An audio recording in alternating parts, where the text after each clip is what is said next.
Favar is the one, right?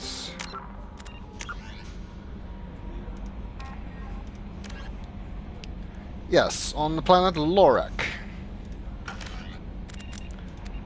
is where they told us to find this lost operative. See if we can find where it is. And also scan some planets.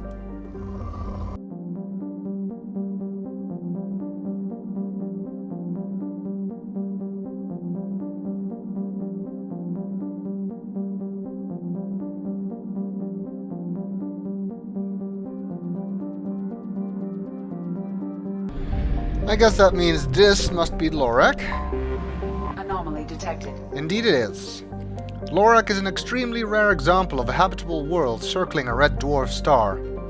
Originally an independent Asari colony named Essan, it was annexed by the Batarian hegemony in 1913, causing a minor galactic incident. Despite several attempts, the local Terminus warlords have never been able to take Lorak for themselves. Lorak is a low-density world composed of rock, light metals, and a water-based crust. It is tidally locked to Favar, with a sunward hot pole and shadowed cold pole. Water on the sunward side evaporates quickly, traveling over the islands of the habitable Terminator zone in the form of massive, fast-moving thunderstorms, and finally settling as snow on the frozen dark side. There are fears that the buildup of ice-capped mass on the far side may cause actual reorientation over the course of several million years, but Batarian officials dismissed the idea as irresponsible theory disseminated by counter-hegemonist subversives. Sure. 4.7 million people here. And it's another rich planet. Let's look at the anomaly first. ACO 655321. Status of system operator is not known. General distress. Beacon autoprocess interrupted at parse point ACO 655321. Just listening to that, I know I need to how to find the anomaly. Signal scans detect a transmitter matching Cerberus encryption. It is registered to an unknown deep cover operative. Cerberus operative life signs unconfirmed. Other transmissions that match known Eclipse-coded communications also detected. Let's go check it out.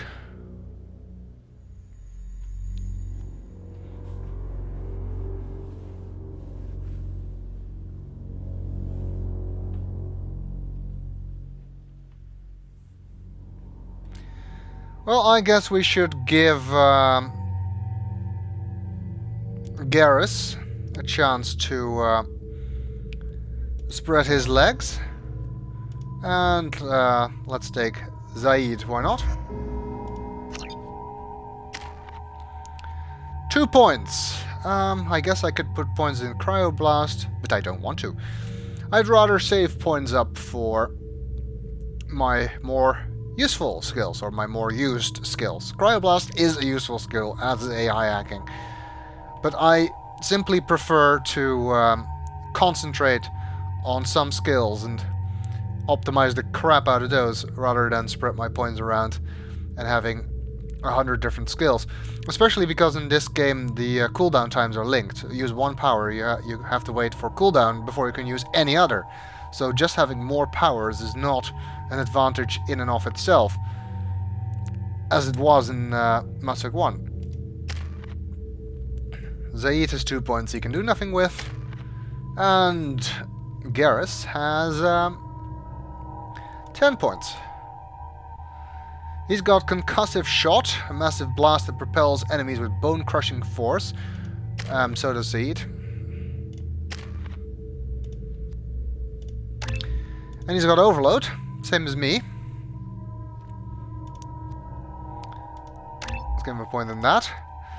Turian Rebel enhances Garrus' combat skills, weapon damage, and health. Makes his powers more damaging. And I think I'll give him 3 in that. Because, well, I could give him Overload, of course. But I have Overload too, and I'd like to spread the powers around a bit. And this helps everything, after all. And his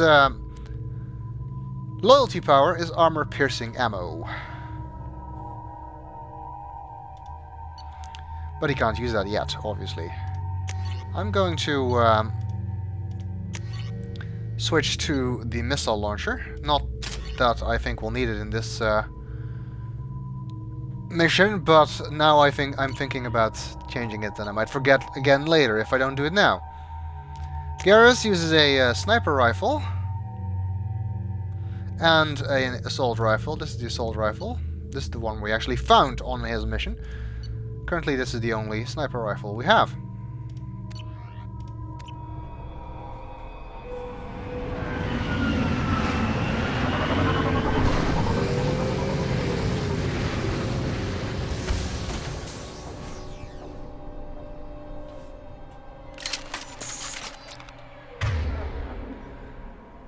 I think Garrus uses his assault rifle by default. If you want him to use a sniper rifle, you have to switch him to it. Not sure if this is the You got it. the best sniper rifle mission, but what the hell? There's refined palladium here somewhere. Oh, it's behind there. Oh, platinum. I thought it was palladium. Platinum, also nice, whatever. One nice thing about the side quests, they don't all take place on color-swapped planets. They actually look somewhat different. As a trade-off, there are fewer of them, as I said before. Nice babbling brook here. Actually, not a bad-looking planet. But something might be amiss here. We've been spotted. Ah! I love it. Firing a high-impact shot. Who's next? Damn it, they keep killing them before Scratch one. my powers can hit them. Who's next? Incoming! Weakening their integrity!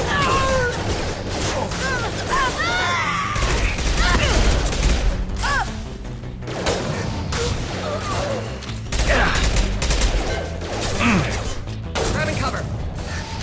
Scoped and dropped.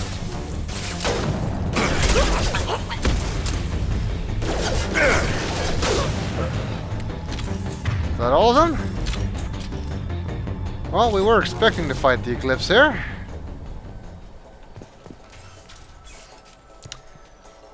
Let's see what else there is to find.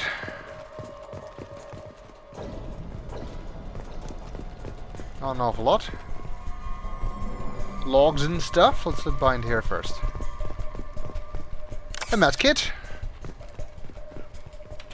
Actually got a Medigel from it, and a wall safe.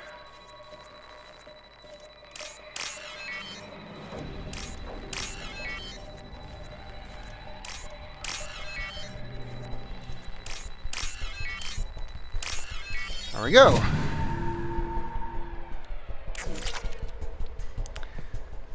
More credits, never a bad thing.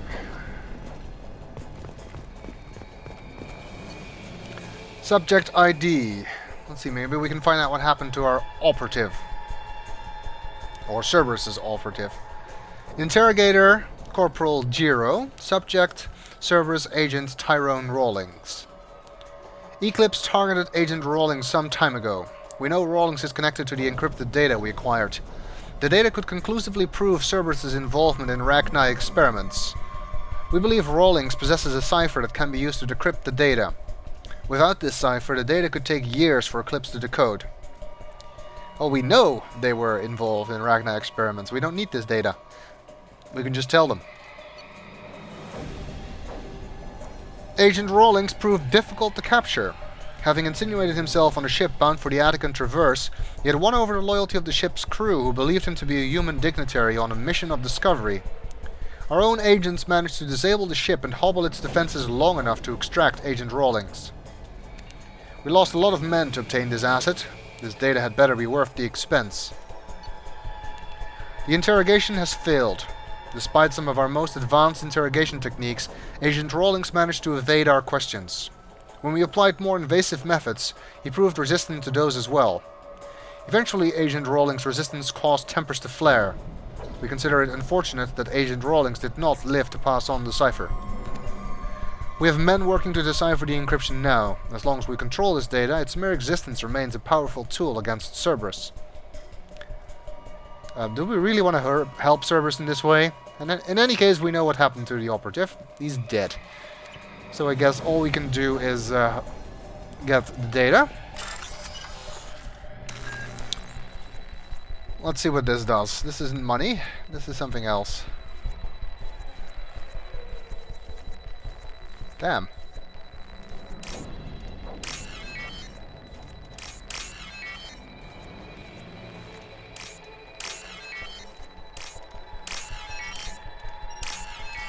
That was an uncharacteristically hard one. Who was behind there? Ready to engage. More troopers!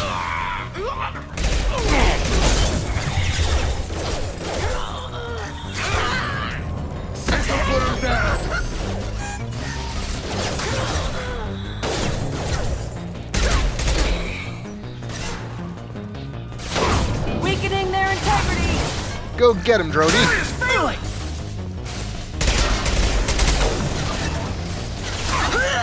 Down you go.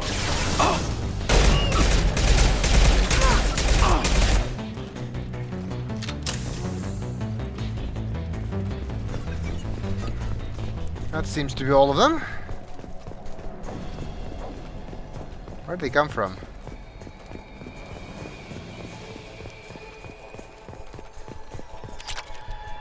Apparently they were just hanging out outside for some reason.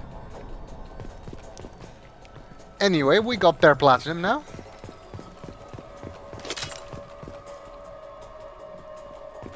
And their heat clips.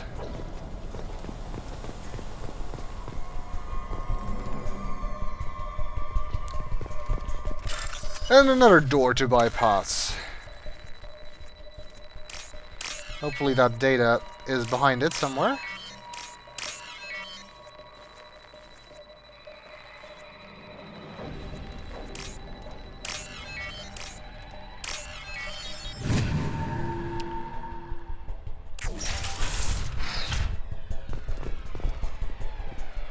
I guess this is where they tortured him. And I guess this is all that's left of him.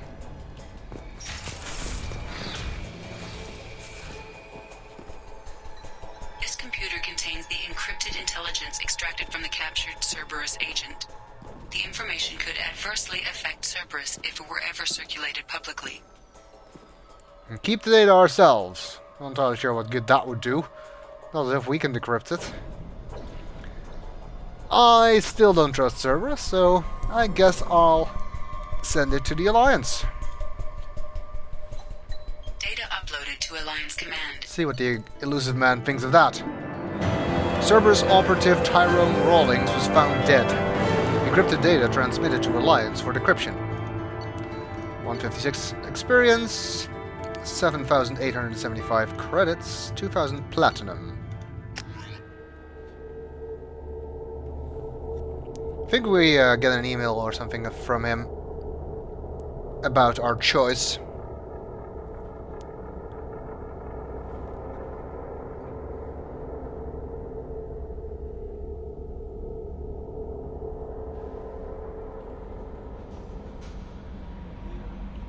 You have any messages? Commander, you've received a new message at your private terminal. Why am I not surprised? Let's see. Commander, we got the data you sent. If this were public, it could do some serious damage to Cerberus's image.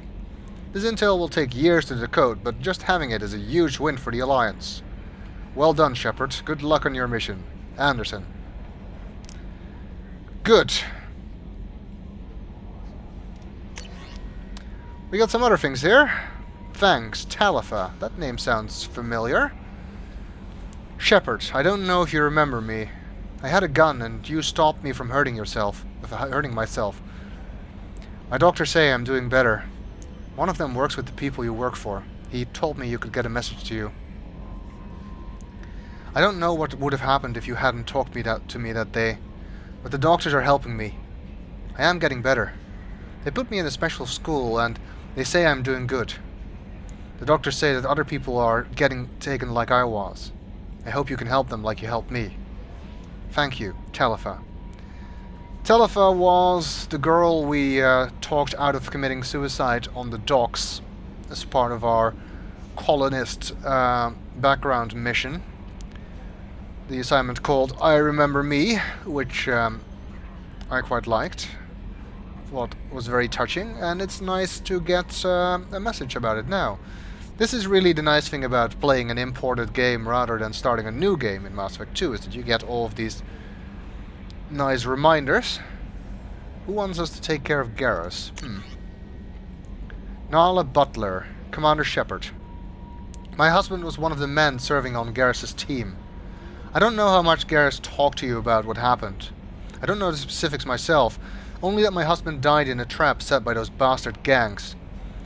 I know Garrus blames himself. He took every shot fired at his squad as a failure on his part, and it was clear that when he sent me the message about my husband that he thinks it was his fault.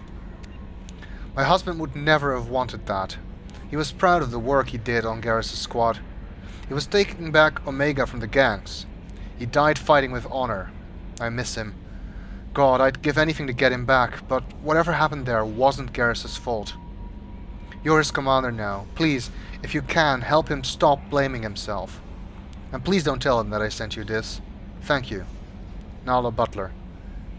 Why can't we tell him? I'm sure he would like to hear from you.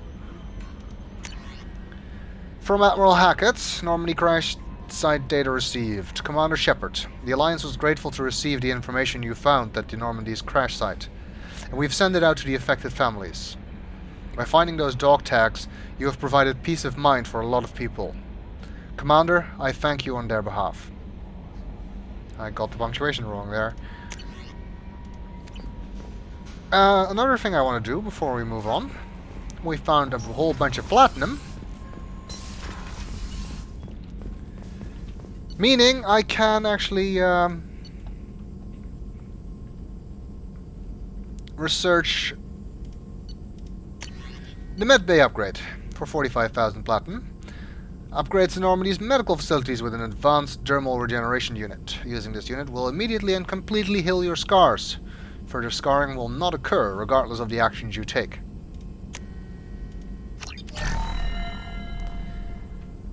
Like I said, I don't really need it, but I like doing it anyway. Anything else we can research at this moment? I don't think so. Nope. Oh, well, we're here. Shepard, how can I help? Have you got a minute to talk? Perhaps later. Trying to determine how Scale Itch got onto Normandy. Sexually transmitted disease only carried by Varen. Implications unpleasant. Anything else? I'll let you work. We'll be here if you need me. Skill itch, huh? Kelly, is there something you would like to tell me?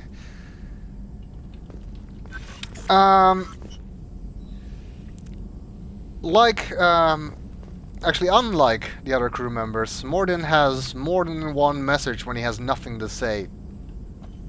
And most of his most funniest dialogue is in those messages, actually. So sometimes it's worth talking to Mordin even when you think he's got nothing to say. Anything you want to tell me, Kelly? You haven't been hugging any Varens or anything? No? You're sure? Well, I'll take your word for it. Let's go heal some scars.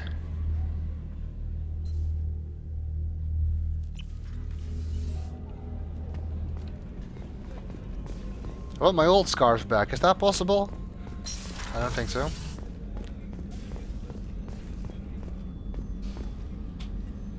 Permanently heal facial scarring and remove all evidence of cybernetic implants? Yes.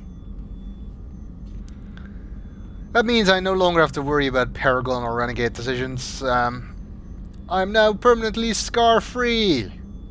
No more glowy bits on my face.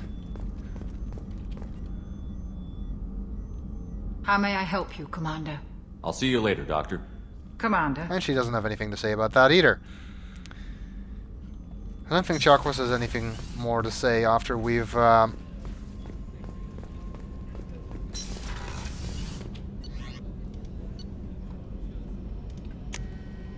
been to her for the bottle of ice brandy. Sorry, lost my train of thoughts there. Okay. Now, before we move on, I want to finish scanning all of the systems. Wait, actually, I think there's... Lorik itself was also rich, and I've got a couple of probes left, so I'll do that first. I'm going to finish scanning the rest of the cluster, and I will fast forward through all of that so you don't have to watch it.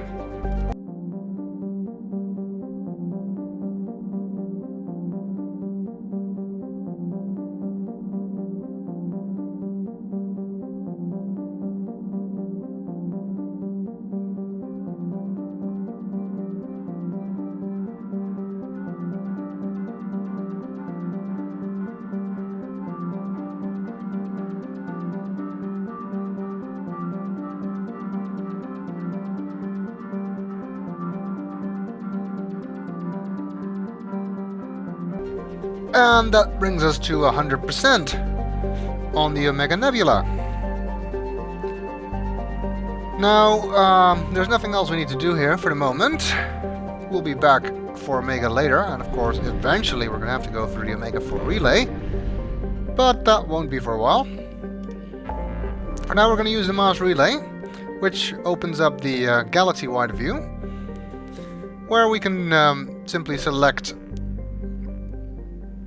a location much like before. I think the local cluster doesn't actually have anything to do, but you can still look at the planets. Let's go there.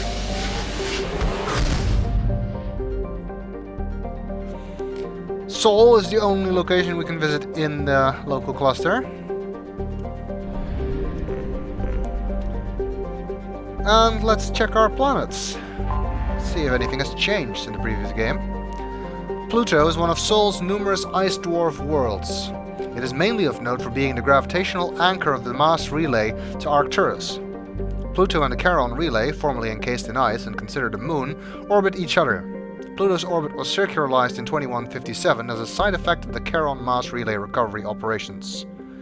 Population, gateway stations, 9,300.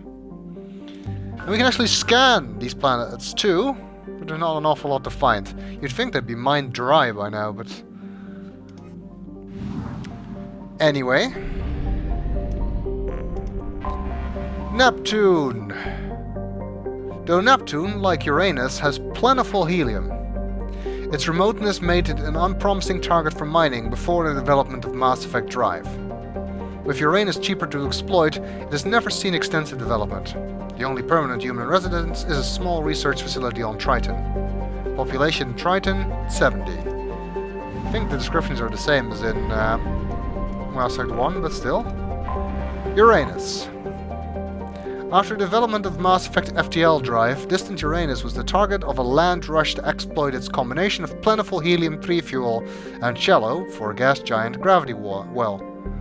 Today Uranus is the largest producer of helium-3 in Alliance space. A population of 371,000. There's something fun you can do here. The planet is depleted, so really scanning it is not all that useful, but probing it is interesting. Really, Commander? Probing Uranus.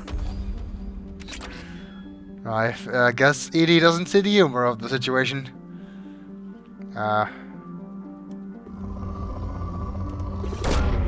Probe launched.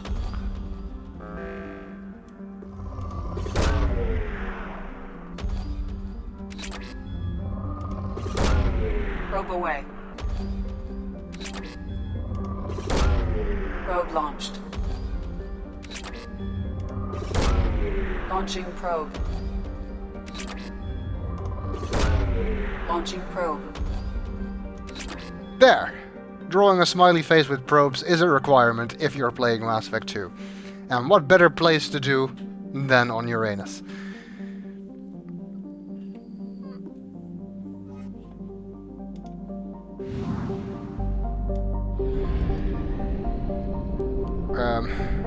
Where's Saturn hanging out?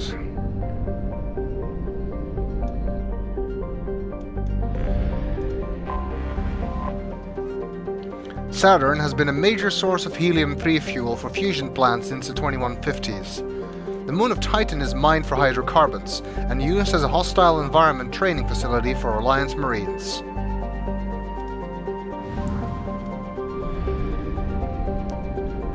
Next up is Jupiter.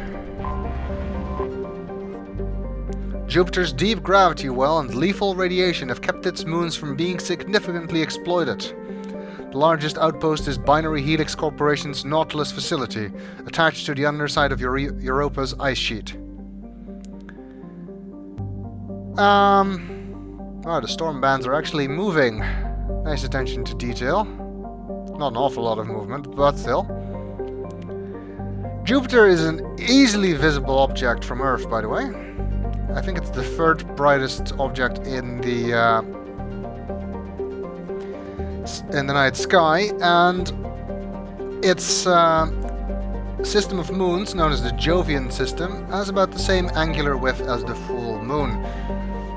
Even a cheap telescope is able to resolve Jupiter in reasonable clarity and show the bands and colors and stuff, and you can see the moons. It's also very easy to spot with the naked eye, because like I said, it is usually one of the brightest objects in the sky. As of this recording, actually, there is only one more brightly lit spot in the sky, which is Venus, which is currently very visible, very brightly after sundown.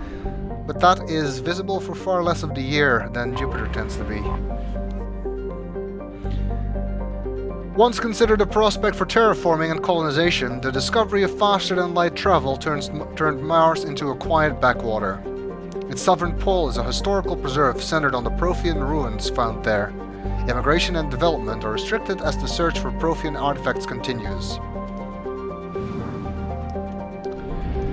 And our old homeworld, Earth. Well, technically, my shepherd is from Mindwar, but anyway. For detailed information, please refer to the Standard Issue Alliance Galactic Codex. Earth's orbit is riddled with debris generated by bootstrap space development.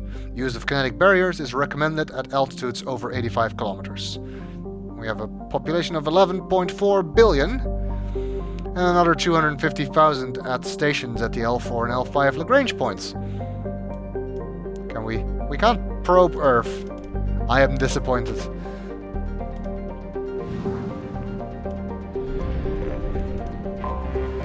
Venus, as I said, currently clearly outshining Jupiter at the time of this recording.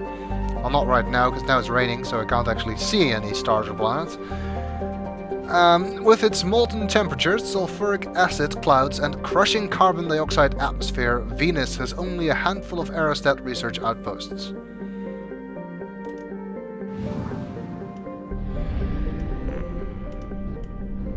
And finally, Mercury, if I can actually park there. A handful of solar power stations exist on peaks of eternal light at the north and south poles of Mercury. The difficulties imposed by the planet's proximity to the Sun and high orbital velocity have limited development.